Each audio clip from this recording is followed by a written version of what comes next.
Republican obstructionism and how it's hit a new high.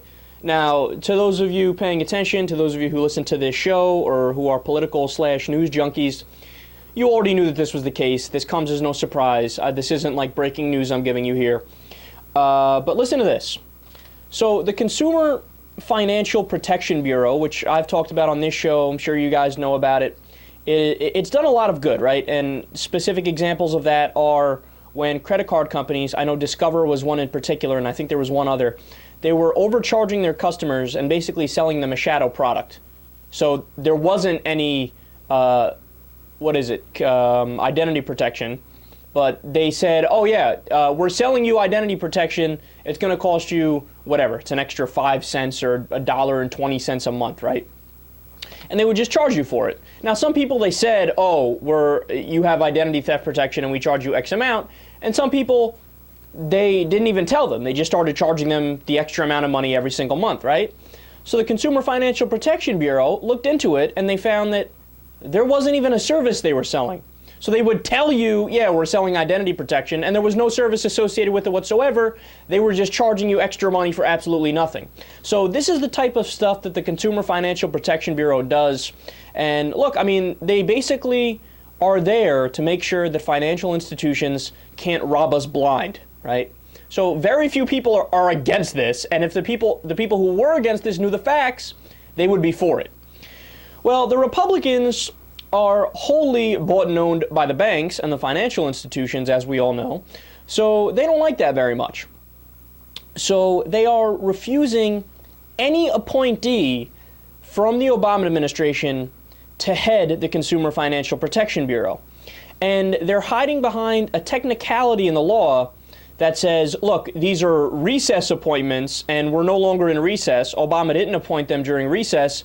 So unless the Democrats agree to fundamentally change the way the Consumer Financial Protection Bureau functions, rendering it useless basically, they will filibuster every appointment from Obama.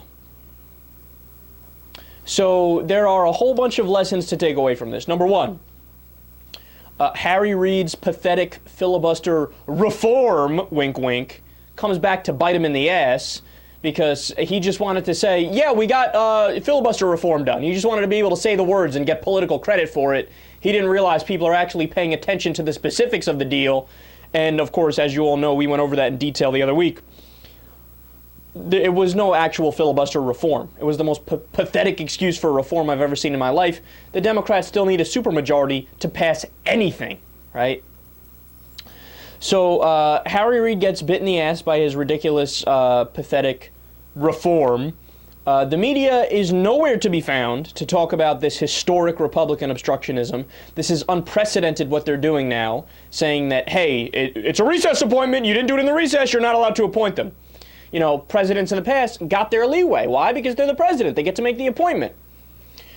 And Alex Parenti of Salon, Alex Perrine is his name, of Salon, made an awesome point about this.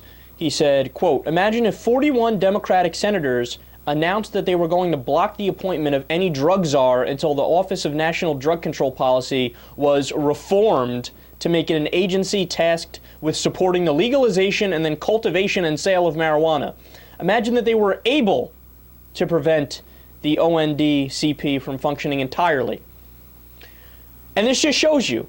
Imagine that were the case for a second. Imagine the Democrats said, oh, President Bush, we're not going to allow him to point ahead to be the lead drug czar for the Office of the National Drug Control Policy. We're not going to do that. We're not going to allow him to do that. You kidding me? We're going to filibuster it. He's not allowed to. We're going to render that office useless. Why? Because we have a political disagreement with the president. If the Democrats did that, the media all at once, in unison, chorus of heads exploding. How dare the Democrats, obstructionists, they're getting in the way of democracy. Oh my God, this is unprecedented. They're dictators, they're tyrants, they're evil, they're wrong. Vote them out of office, hang the bastards, treason, treason, treason.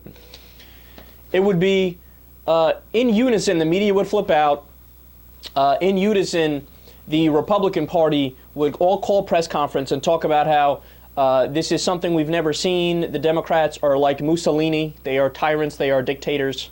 They're completely unreasonable. But when the Republicans do it, and it's for the Consumer Financial Protection Bureau, everybody shut up. No, nobody talk about it.